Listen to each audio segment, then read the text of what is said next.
This is something that has interested me for a long time since I discovered that you can create a holographic magic ghost number cube by suppressing the third axis.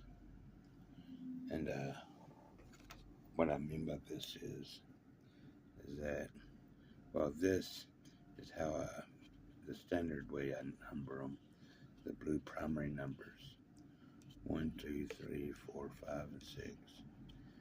And you add those at the corners to get the orange secondary numbers, and you add all the 6 numbers, the primary and secondary numbers, to get the inner ghost number at each octant,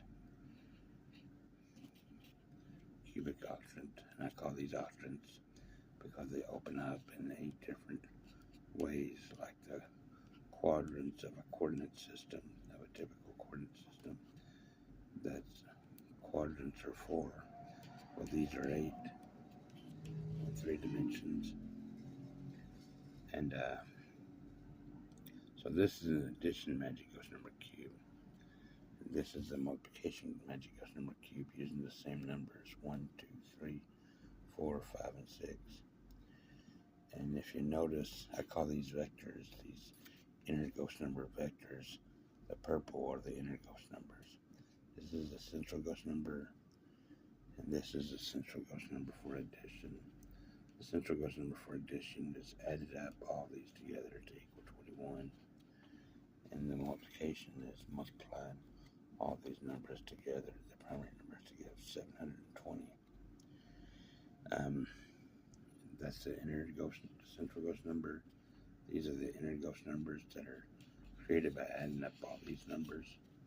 This is the outer ghost number created by adding up, going diagonally, adding up 45 and 18 in this direction to give 63, and 63 on both sides.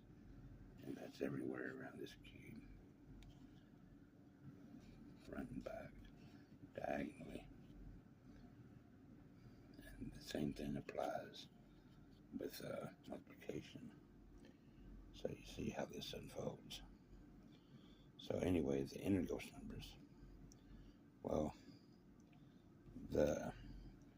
they appear to have the same vector directions, 18 from lowest to highest vector going down, and 216 from lowest to highest, this number is going down, this going down, and this going down, from lowest to highest, from lowest to highest, but this is going up from lowest to highest, and they share the same pattern, but there's no symmetry among these. There's no other symmetry among these. But when you suppress their dimensions, the third dimension in the addition cube, you use zeros to suppress this dimension, the third dimension. And in the multiplication cube, you use ones. So I did this with each axis of the same numbers, 1, 2, 3, 4, 5, and 6. 1, 2, 3, 4, 5, and 6. And I suppress this dimension from back to front, in multiplication. And then from side to side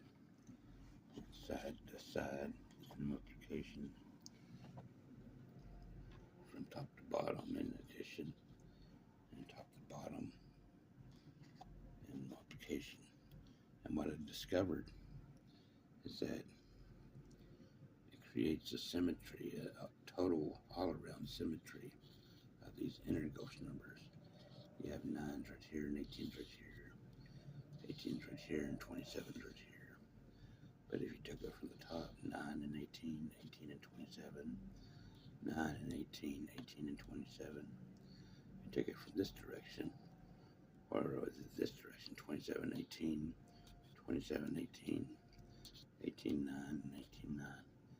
And that applies for multiplication too.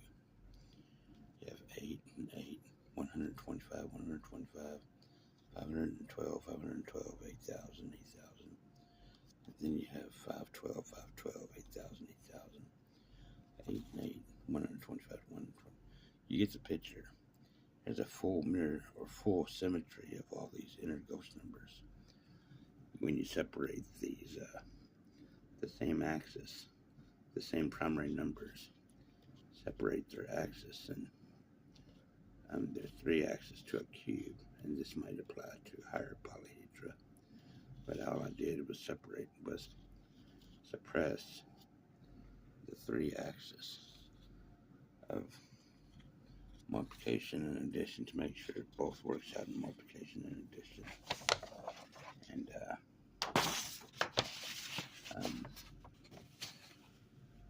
it creates a symmetry in any direction of these inner ghost numbers. And I think that's the defining property of this holographic suppression of 3 dimensions to 1, to 2, I mean.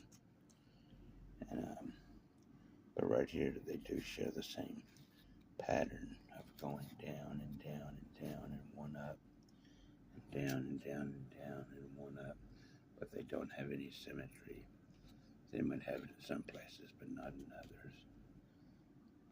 And right here has less symmetry, or less apparent symmetry. Well, thanks a lot.